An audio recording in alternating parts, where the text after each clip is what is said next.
I was 29 the year everything changed, but the story doesn't start there. It starts much earlier, back when I was just the family disappointment. My name's Eric, and if you ask my mom, she'd probably still tell you I never quite figured things out. That was her way of saying I didn't follow the family blueprint. My older brother, Brian, went to law school like Dad always wanted. My cousin Amber married a real estate developer and popped out 3 kids before 30.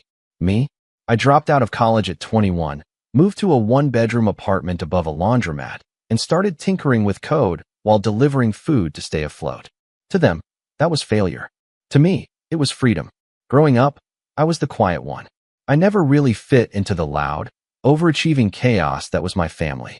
Thanksgiving dinners were like corporate networking events with mashed potatoes. Everyone was either pitching some new business or bragging about their latest career milestone.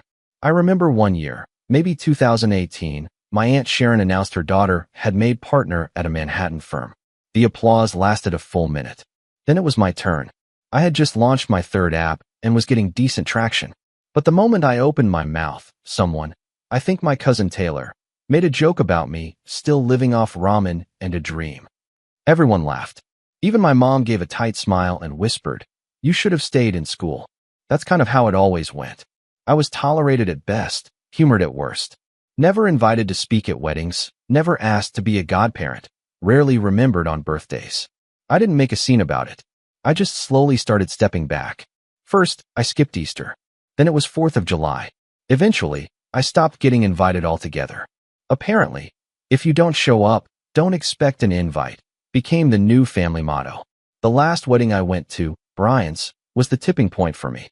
During his best man speech, one of his college buddies made a crack about how Brian was the successful son, and thank God he didn't end up coding in his pajamas. I felt my stomach drop. Everyone turned to look at me and laughed. Even my dad. My own dad. I left before the cake was served. Nobody called to ask why. To be fair, I wasn't doing too hot back then. The app one was working on had flopped. My startup had lost its only investor, and I was bouncing between freelance gigs just to cover rent. But something about that night, sitting in my rusted Civic, watching raindrops race down the windshield while inside they toasted to my brother's perfect life, ignited something in me. I made a quiet promise that I wouldn't show my face again until I had something real. Not just an idea or a pitch or a hope, but something they couldn't laugh off. So I disappeared. Not in the literal sense, but in the way that makes people forget you ever mattered. I stopped checking the family group chat. I muted every birthday reminder. I moved to a different city, got a new number, and poured myself into work. I rented a tiny office space with no windows and lived off microwaved lentils and bad coffee. Days blurred into nights, and I barely saw anyone who wasn't involved in my startup. I made mistakes, tons of them, but I also learned. Learned how to hire, how to scale, how to talk to investors without sounding desperate. I failed more times than I can count, but each failure sharpened me. By the time I turned 27, I had launched a product that actually stuck. It wasn't flashy, just a back-end optimization tool for e-commerce platforms, but it worked, and people were willing to pay for it. A lot of people. I still remember the day we closed our series of funding. $18 million at a $90 million valuation. I didn't tell anyone in my family. Not a word. The thing about money is it doesn't change you as much as it exposes what you've been hiding. I didn't buy a mansion or a sports car. I kept living small. I invested smart, took on a few quiet partners, and let the product grow. The number in my bank account ballooned while my contact with my family remained non-existent. I told myself it didn't matter, that I didn't care, that I'd made peace with the fact that they'd never really seen me. But then last year, around early December, I got a call from my cousin Hannah, the only one who'd ever treated me like a human being. She was hosting Christmas that year and said she missed me, said everyone had been wondering how I was, that maybe it was time to come home for the holidays. I almost said no. I had every reason to. But something about her voice, it cracked a little when she said, "It's not the same without you." So I agreed, told her I'd think about it. Then I booked a flight, pulled my one decent blazer from the back of the closet, and decided I'd show up. Not to flaunt, not to prove anything, just to see how it would feel, to stand in that room again, to eat overcooked turkey and pretend like we were all one big happy family. Spoiler, I shouldn't have expected anything different. When I walked through the door on Christmas Eve, The first thing I saw was my mom blinking like she couldn't believe it was me. "Eric?" she said, blinking. "You actually came?" Before I could respond, Brian walked by, drink in hand, and said, "Wow, who let the underachiever in?" They laughed. Again, just like they always had. I smiled and said nothing. I wasn't going to start anything. But that was the moment I knew nothing had changed. To them, I was still the joke. Still the failed startup guy. Still the family embarrassment. What they didn't know, what none of them knew, was that in the past 2 years, I'd sold my company to a private equity firm for just north of $140 million. I'd stayed on as a strategic advisor. I had equity in 3 other companies. I had a beach house I never visited and a portfolio that could buy this entire house twice over. But sure, let's keep pretending I'm the disappointment. Dinner was chaos, as always. Kids running around, uncles shouting over each other, the same stories recycled like bad sitcom reruns. I mostly kept quiet, sipped my wine, and nodded at the appropriate moments. Every now and then someone would ask what I'd been up to, but it always came with that same sarcastic tone, like they were bracing for another sob story. I just said, "Working," and left it at that. Then dessert rolled around. We were seated at the big table, the one reserved for adults, and the conversation shifted to real estate. Brian was bragging about the new investment property he'd picked up in Florida. My mom gushed about how proud she was. My uncle asked how I was doing. I said fine. He smirked. Still chasing the dream? I don't know what came over me. Maybe it was the wine. Maybe it was years of holding my tongue. But I just smiled, set down my fork, and said casually, "It's going well. I cashed out earlier this year. Sold the company." My mom blinked. "Oh, that little app thing." "Yeah," I said. "Got a decent deal. Walked away with about $140 million. There was a silence so thick you could cut it with a butter knife. Then my uncle dropped his fork. My mom looked at me, eyes wide. "You're joking." I looked her dead in the eye and said, "I'm not." And that's where everything started to shift. You could feel it, like a storm cloud had rolled in and sucked the oxygen out of the room. The same people who had laughed at me, ignored me, forgotten I existed, suddenly couldn't look away. But that's not the part that gets interesting. What happened next, what they said, what they asked, how quickly they turned. That's where the real story begins. My mom stared at me like I'd spoken in another language. Her fork hovered in midair, a sliver of cherry pie dangling off the edge. Everyone else had gone completely silent. The clinking of silverware, the background murmur of the kids at the smaller table, the hum of Christmas music from the Bluetooth speaker. It all just stopped. Brian chuckled first. A short, disbelieving laugh, like I'd made some elaborate joke no one else got. "Okay, come on," he said, grinning around the table. "What? Did you win the lottery?" "No lottery," I said, still calm, still measured. "Built something. Sold it." I didn't elaborate. I didn't need to.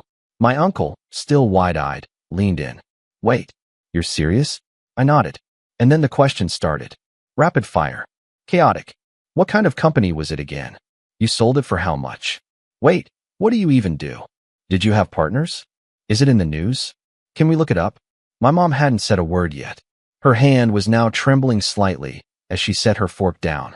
Then she finally asked, quietly, "And you didn't tell us?" That was rich.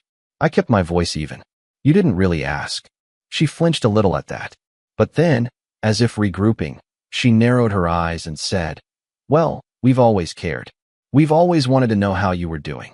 Brian laughed again, sharper this time. "Sure.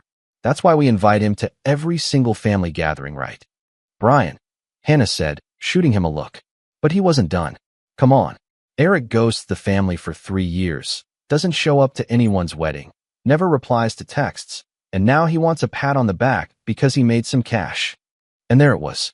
I felt the heat rising to my face, but I kept my tone flat. I didn't come here for a pat on the back. "Then why now?" Brian pressed, raising his voice. "Why show up after all this time, just to drop that number on the table like some flex? You think we're all gonna kiss your feet now?" "I came because Hannah asked me to," I said simply. "I didn't plan to say anything. You brought it up." He leaned back in his chair and scoffed. "Right. No one defended me. Not my mom. Not my dad. Not any of the aunts or uncles who used to pinch my cheeks and say I was such a smart little boy. The same people who'd laughed at every failed attempt I'd made in my 20s now didn't know what to do with me. And that would have been fine. awkward, uncomfortable, but manageable, if that had been the end of it. But it wasn't. Later that evening, while most of the family moved to the living room to open presents and watch Home Alone for the 1000th time, my mom pulled me aside into the kitchen. Her tone was low and tight, her smile forced. "Eric," she said, "you know I'm proud of you. I really am. I always knew you'd land on your feet." I raised an eyebrow. "Did you?" She didn't answer that. Instead, she looked around to make sure no one was within earshot, then leaned in a little closer. "Listen, I hate to ask this. I really do. But your cousin Taylor's going through a rough patch. Her husband got laid off. They might lose the house." I knew where this was going. She's too proud to say anything. But if there's anything you can do, just to help them get through the next few months. I paused, not because I didn't want to help, but because of what she hadn't said. No apology. No acknowledgement of the years I was ignored. No recognition of the jokes or the absence of invitations. Just this: "You have money. They need money. Fix it." "I'll think about it," I said. Her face tightened, just slightly. "Eric, it would really mean a lot to the family." I said I'd think about it. She gave me a cool smile, like I'd said the wrong thing. Then she turned and walked away. That was the first crack. Over the next week, things got weirder. I flew back to my apartment, a sleek, minimal penthouse I'd never posted online, and tried to move on. But suddenly I was getting calls from people I hadn't heard from in years. My cousin Amber sent a long message about how we'd grown apart, but she'd love to reconnect. My uncle emailed me a pitch deck for a real estate startup he wanted to get off the ground. Brian, of all people, texted me to say we should grab a beer soon. Just like old times. I didn't respond to any of them. Except for Hannah. She sent a short message. "Hey, sorry about Christmas. That wasn't cool. I'm glad you came." I told her I appreciated that. A few days later, I got a call from my dad. That was unusual. He rarely reached out. Even growing up, he was more of a presence than a participant. At every school recital or baseball game, he'd be the one with arms crossed, checking his watch.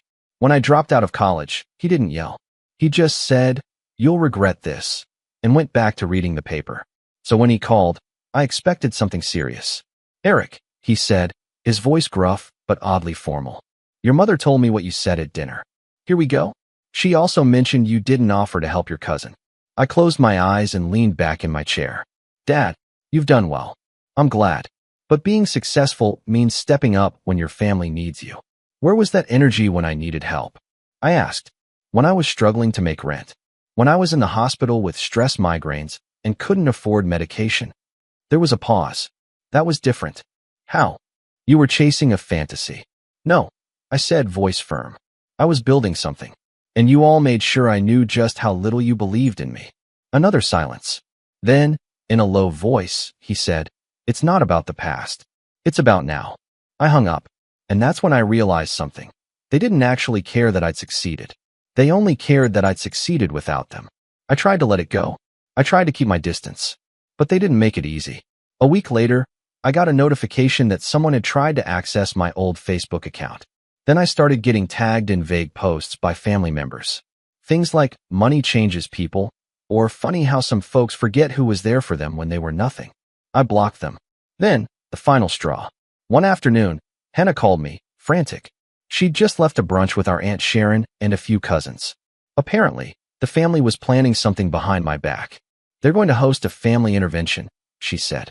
"They want to talk some sense into you." "About what?" "About your attitude. Your ego. The fact that you're too good for everyone now."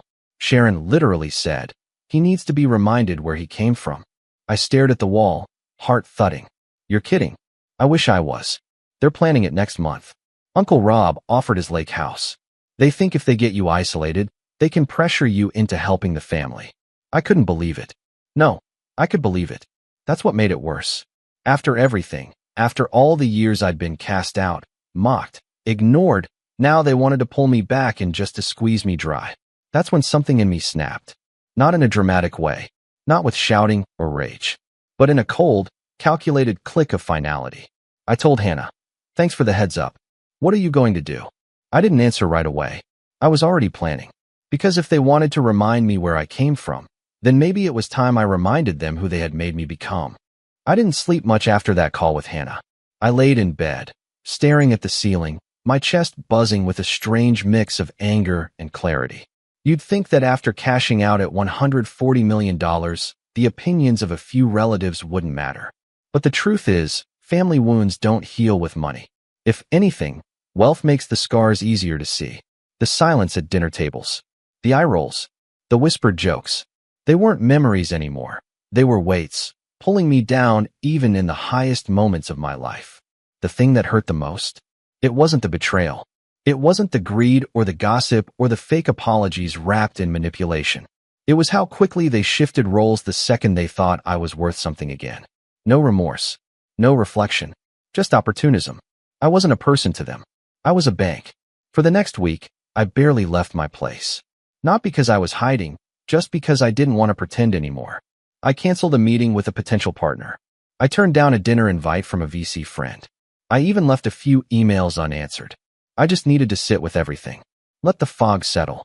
I kept replaying things in my head. The wedding toast where Brian made me the punchline. The Christmas when I wasn't even invited. The year I was recovering from burnout, completely alone, and no one checked in. Not once. Not even my mom.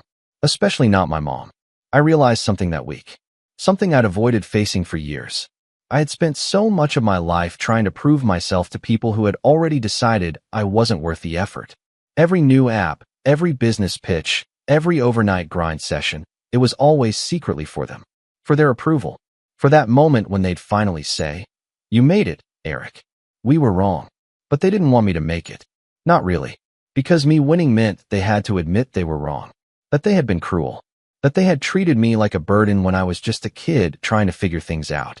And so, finally, at 29 years old, I let go. I stopped trying to earn something that was never going to be given. I deleted the group chat. I blocked every cousin who had messaged me since Christmas. I archived every email with a subject line that included, "Hey cousin," or "Quick question." And then I packed a bag, grabbed my laptop, and flew to Lisbon. I'd never been before. Didn't know anyone there. That was the point. The Airbnb was small but clean, tucked into a quiet alleyway with a view of red-tiled rooftops and crumbling stone. I worked during the mornings, walked for hours in the afternoons, and read in the evenings while sipping strong black coffee on the balcony. It was the first time in a long time that I didn't feel the need to perform. I wasn't the family disappointment. I wasn't the surprise millionaire. I was just me. In the quiet, I found something I hadn't realized I was missing, my own voice. I started journaling. Not in the cheesy self-help way, but just to process things. The first entry was a list of all the times I had felt small growing up. The second was a letter I'd never sent to my mother. By the fifth entry, I wasn't writing about them anymore. I was writing about the future. It was subtle at first, but the fog started lifting. One morning, I woke up with an idea for a new product, something simple, elegant, and incredibly useful for small business owners. A tool that could save them time and money without requiring a tech background. I sketched it out on a napkin, then started building a prototype over the next few weeks. I wasn't in a rush. There was no investor pressure, no looming rent, just curiosity, passion. By the time I left Lisbon 2 months later, I had a working beta and a team of 3 remote freelancers helping me refine it. I named the product Torch because it was designed to help people find their way through operational darkness. Not everything needs a clever acronym. I launched Torch quietly. No press release. No splashy campaign. Just a simple landing page and a few cold emails to small business forums and community newsletters. Within 6 weeks, we had 3,000 users. By the 3rd month, we were profitable. But here's the crazy part. I didn't feel the need to tell anyone. No social media posts. No humble brags. I didn't even put it on my LinkedIn. It was mine. Just mine. And for the first time in years, I felt free.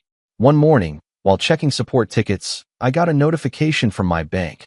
A wire transfer had cleared. It was an automatic investment payout, mid-7 figures. I stared at the number for a while, then closed the tab and went back to answering a user's question about integrating Torch with QuickBooks. That's when I knew I'd healed. Not because I had money, but because the money didn't define me anymore. And then, one day, an email landed in my inbox. Subject line, "Eric, please call me." It was from my mom. I stared at it for a long time. Then I opened it. "Eric, I know you don't want to hear from me right now, and I probably deserve that. But things are complicated, and I really need to talk to you. It's about the family. It's important. Please, just call me. Even if it's just once. Mom. There was no "I'm sorry." No mention of anything specific. Just that generic phrase. It's about the family. I didn't call her right away. Instead, I called Hannah. She answered on the first ring. "Hey," I said. She sounded surprised. "Eric? You okay?" "I'm fine. Just got an email from Mom." A pause. I was wondering when that would happen. "What's going on?" Hannah hesitated. "I didn't want to be the one to tell you, but Brian's in trouble. Big trouble." I sat down. "What kind of trouble?" "Financial. Legal. Both. He tried to invest in some private crypto fund, really shady stuff. Used a ton of leveraged loans. It crashed hard. He's bankrupt. Might lose the house." I didn't say anything. "And now," Hannah continued, "the family's freaking out. Sharon's blaming your parents for letting Brian get too arrogant. Your dad's talking about dipping into their retirement. And, well, they think you're the solution." I closed my eyes. Of course they did. "Do they know how bad it is?" I asked. "They know.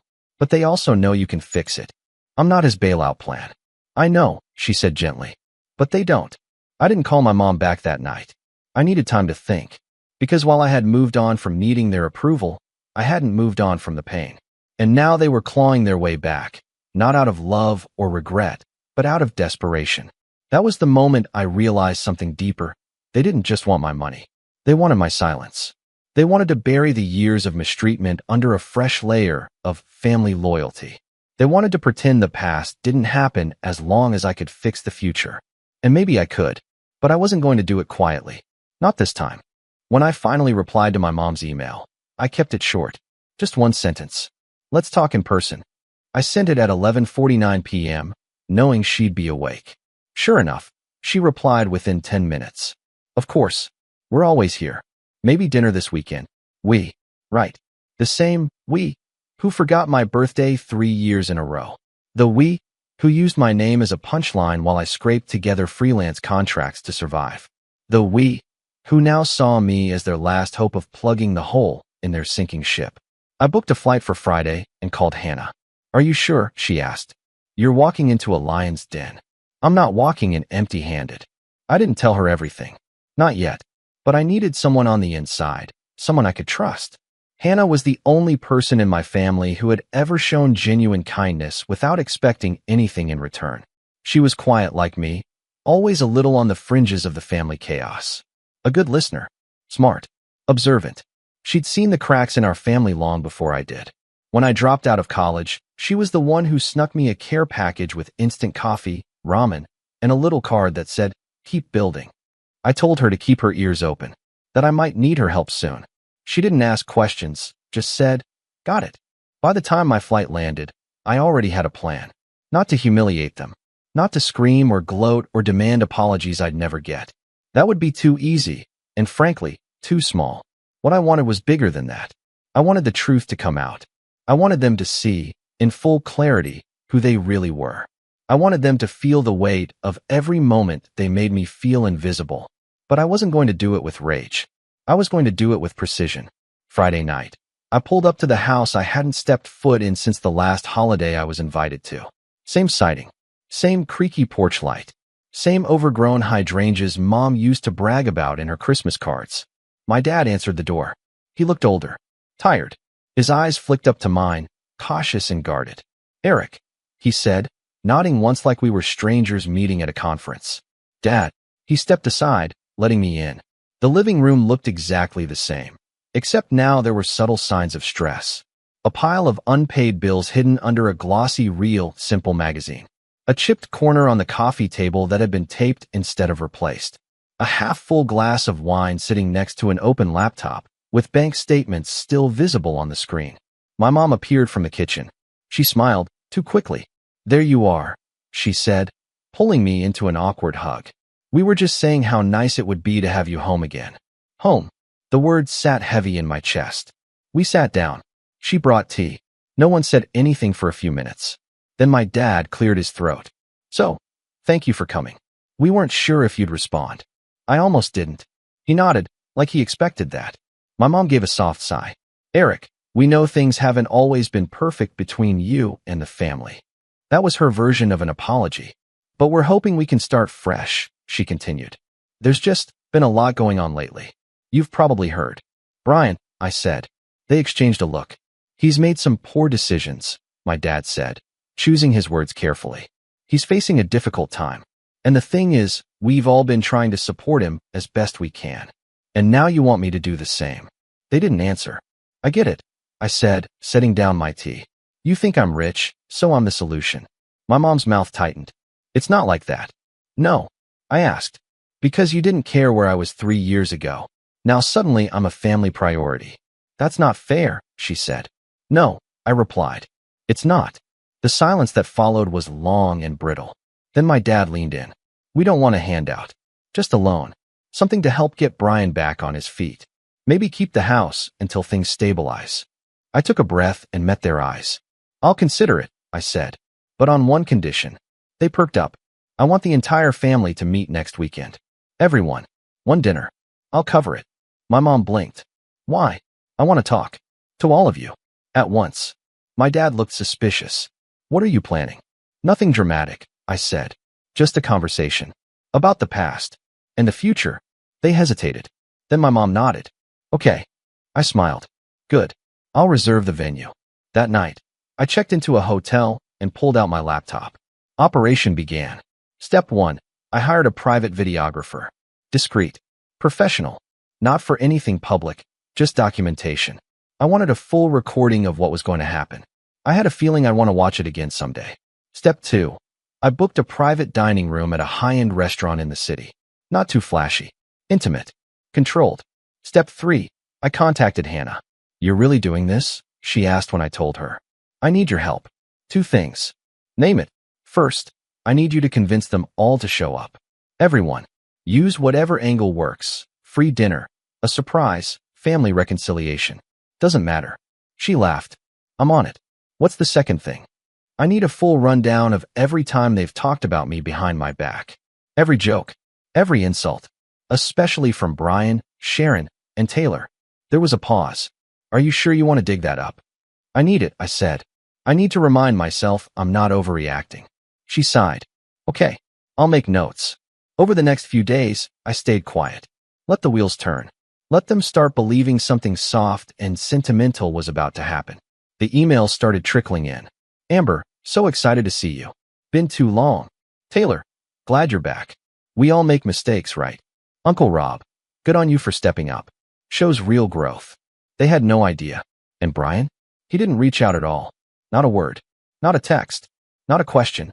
That told me everything. On the morning of the dinner, I met with the restaurant staff. Reviewed the seating chart. Checked the audio equipment.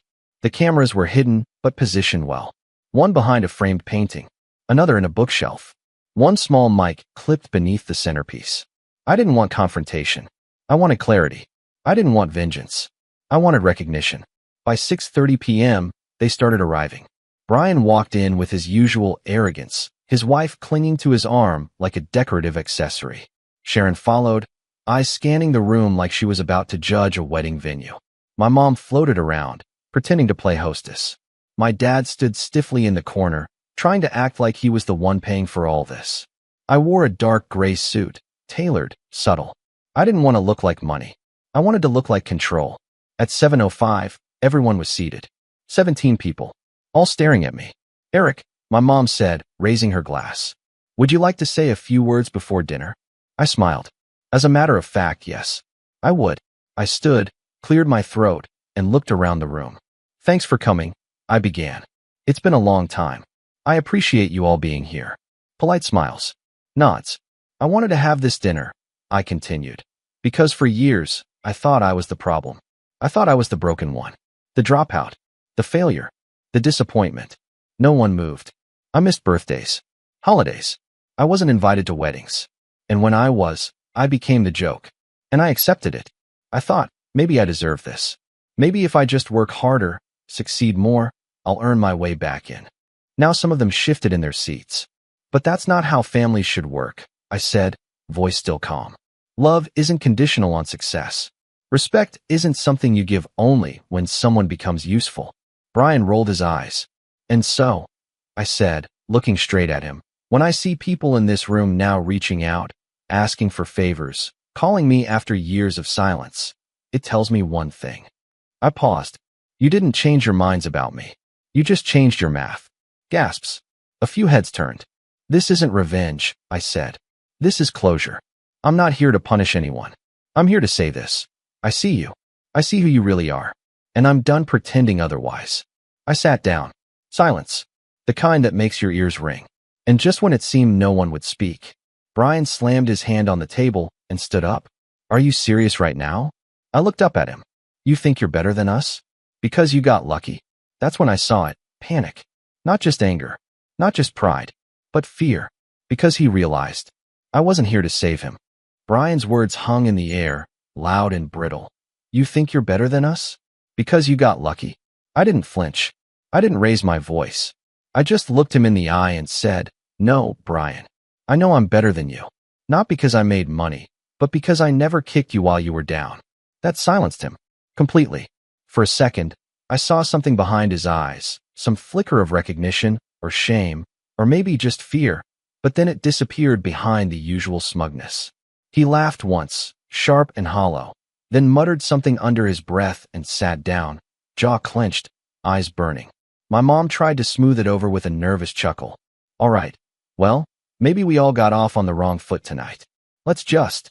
No, I said, cutting her off. Calm. Steady. We're not brushing this under the rug. Not this time. The table went quiet again. You could hear the slow drip of water from the wine cooler in the corner. I leaned forward, resting my forearms on the table, and turned to face the room. You all wanted something from me. Let's not pretend otherwise. My success didn't bring you pride.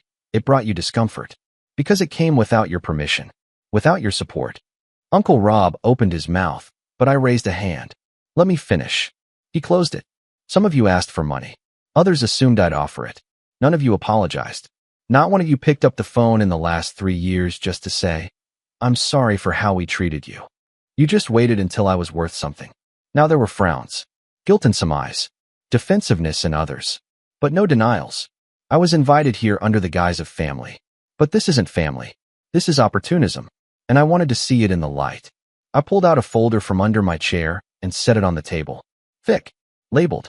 Everyone stared. These, I said, are notes. Emails. Messages. All from you. Over the years. Things you said about me when you thought I wasn't listening.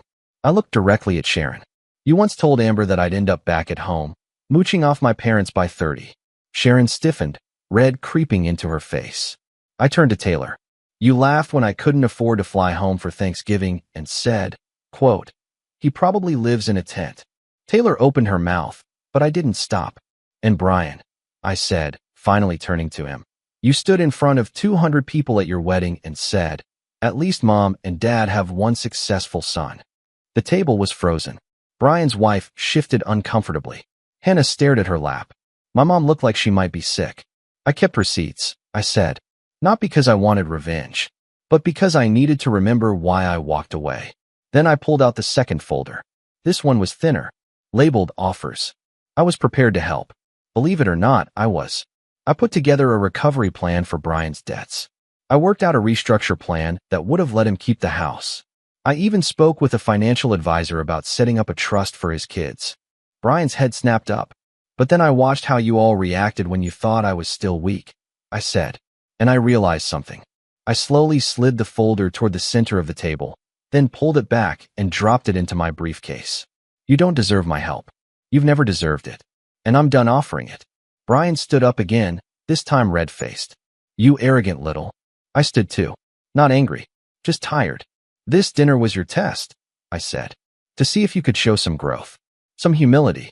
To see if anything had changed. But it hasn't. You still see me as the kid who didn't go to law school. The dropout. The joke. I walked to the center of the room and turned to face them all one last time. So here's what's going to happen. I took a deep breath. Brian, you'll be getting a notice next week. Your bankruptcy trustee is about to receive a file I compiled because your crypto losses weren't just stupid. They were illegal. You misrepresented loan documents to 3 lenders, and I happen to know 2 of them are federally insured. You're looking at fraud. I could have kept quiet. I could have bailed you out. But you burned that bridge when you mocked me at your wedding and tried to ambush me at Christmas. You wanted to see what rock bottom looks like. You're about to find out. Brian's face went pale. His wife looked like she was about to cry. I turned to Sharon. Sharon, that consulting agency you opened last year? You listed me as an informal backer to secure your initial clients. I didn't even know until one of them reached out to thank me. That's impersonation and false advertising. I'll be contacting your clients this week to clear up the misunderstanding. Good luck rebuilding your brand. Her jaw dropped. Eric, please. I raised a hand. Taylor, I already reported the fake charity page you set up in my name. The one where you said I was matching donations. You'll be lucky if GoFundMe doesn't press charges. And if you're wondering who sent the screenshots to them, look no further. She stared at me, stunned, then slowly looked at her phone under the table. And Mom. I turned to her last. She looked broken, fragile in a way I'd never seen before. Like someone who had built her entire identity around controlling the narrative, and now the seams were ripping apart. You never defended me. Not once. Not when I was mocked. Not when I was excluded. You joined the laughter because it was easier than standing up for your own son. And now you want to pretend that none of that happened. That we're just a family again. Her eyes were glassy. Eric, I made mistakes. You made choices, I said. And so did I. I walked to the door and picked up my coat. Turned back one last time. I'm not your son anymore. Not in the way you understand the word. I've outgrown this family. I've outgrown the smallness, the pettiness, the manipulation. You can keep the memories. I'm moving forward. I nodded once to Hannah, who gave me the faintest nod back. Then I left. The fallout came quickly. Brian's indictment was quiet, but very real. A few months later, I read the court summary online. Fraud, misrepresentation, multiple counts. His assets were frozen. The house was gone. He moved in with Sharon, who by then had lost most of her client base and was begging on LinkedIn for freelance gigs. Taylor's GoFundMe page was deleted. She posted a long, vague Facebook status about toxic men who destroy women's dreams. No one bought it. My parents stopped calling. At first, I thought they might fight back, might try to salvage the narrative. But they didn't. I think they finally realized the power shift wasn't temporary. It was permanent. I wasn't coming back. I moved to a coastal town that spring. Bought a place with a wide porch and tall windows. Torch kept growing. I hired Hannah as operations manager. She was brilliant, organized, strategic, thoughtful. I paid her more than she'd ever earned before, and she earned every bit of it. We had coffee once on the porch, just the two of us, looking out at the waves. Did it feel good? She asked. I thought about it. Yes, I said, but not because I hurt them, because I don't need them anymore. She nodded, then grinned. You know they think you're a villain now, right? I smiled. They called me a failure for years. Let them call me a villain. I'd rather be a villain with peace than a hero in their broken story. And that's the last time I looked back.